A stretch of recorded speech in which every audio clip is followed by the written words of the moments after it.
श्री शिवाय नमस्तुभ्यं भक्तो हर हर महादेव। जैसे कि हम सभी को पता है कि आज है 2 अप्रैल नवरात्रि की पंचमी तिथि। आज शाम को आपको 7 बजे नवरात्रि 5 दीपक वाला उपाय चुपचाप कर लेना है। आपके परिवार में आपको ऐसा लगता है बहुत कष्ट है, बहुत दुख का समय चल रहा है और वो समय टलने का नाम ही नहीं ले रहा, तो आपको इस उपाय को आज शाम को 7 बजे कर लेना है। इस उपाय को करने से चूकना मत। तो आइए हम सभी लोग इस उपाय को जानते हैं। ये उपाय मैं आपको पूज्य पंडित प्रदीप जी मिश्रा जी की महापुराण कथा से ही बताऊंगा। आइए हम सभी लोग इस उपाय को जान लेते हैं।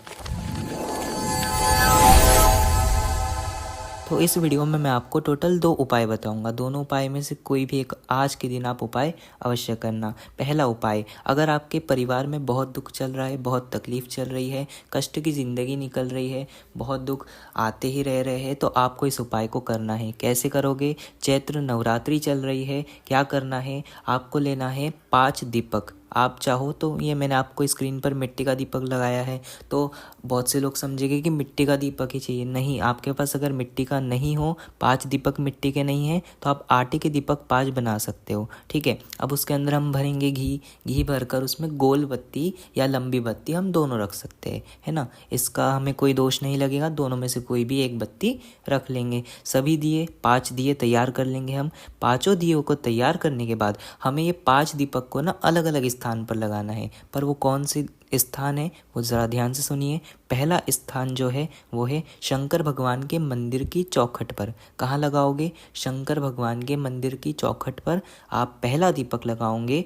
और जो दूसरा दीपक है आपको बेलपत्र के पेड़ के नीचे लगाना है। कहाँ लगाओगे? बेलपत्र के पेड़ के नीचे। और जो तीसरा दीपक है आपको अपने घर पर आना है। घर पर आकर आपका जो सीधा हाथ होगा, आप बाहर खड़े रहोगे, आपका जो सीधा हाथ रहेगा उस सीधे हाथ की तरफ उस तीसरे वाले दीपक को भी जला देना है।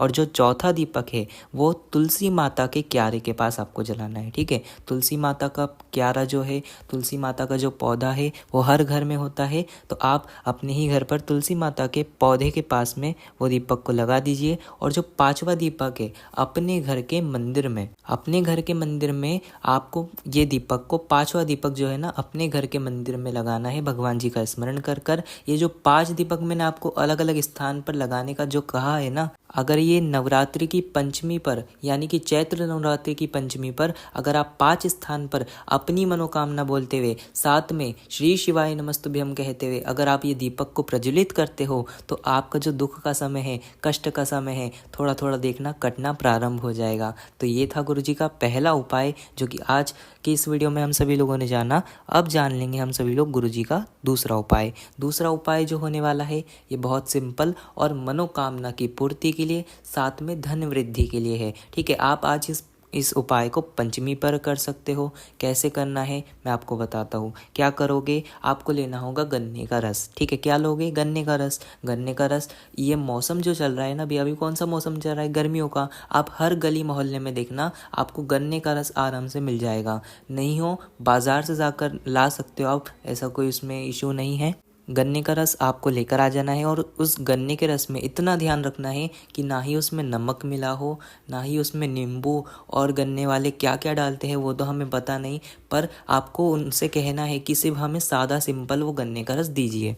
वो आपको 5-10 रुपये का गन्ने का रस दे देंगे। आपको घर पर लेकर आना है और जब भी आपको आज पंचमी के दिन समय मिले, एक तांबे का लोटा लेना और उसके अंदर, वो लोटे के अंदर आपको गन्ने का रस डाल देना है। जो आप लेकर आए हो ना वो गन्ने का रस आप उस कलश के अंदर डाल देना है। और जब भी आपको समय मिले, शाम को मिले, जिस समय पर आप शंकर जी के मंदिर जाना चाहते हो आप जा सकते हो। आपको जाना है शिव जी के मंदिर में।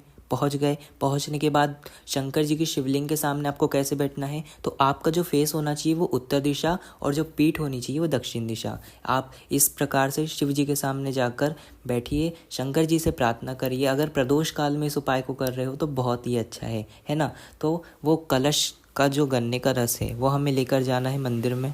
मंदिर में जाकर उस जो आप वो गन्ने का रस लेकर आए हो ना, उस गन्ने के रस को भगवान शिव जी की शिवलिंग पर अपनी मनोकामना कहते हुए, साथ में श्री शिवाय नमस्तुभ्यम कहते हुए, अगर आपके घर में धन की वृद्धि नहीं हो रही या धन की बहुत परेशानी है, पैसे टिकते नहीं हैं या कोई इच्छा है ऐसी जो मनोकामना आपकी पूर्ण नहीं हो रही, तो आप इस उपाय को आज पंचमी के दिन कर देखिए। आपकी जो भी इच्छा होगी महादेव जी अवश्य पूर्ण करेंगे। तो ये था गुरु जी का दूसरा उपाय जो कि आज की इस वीडियो में हम सभी लोगों ने जाना। अगर आपको कुछ नहीं समझ आया हो तो कमेंट में पूछना, मैं आपको कमेंट में अवश्य बताऊंगा। आज की इस वीडियो में बस इतना ही। श्री शिवाय नमस्तुभ्यम। हर हर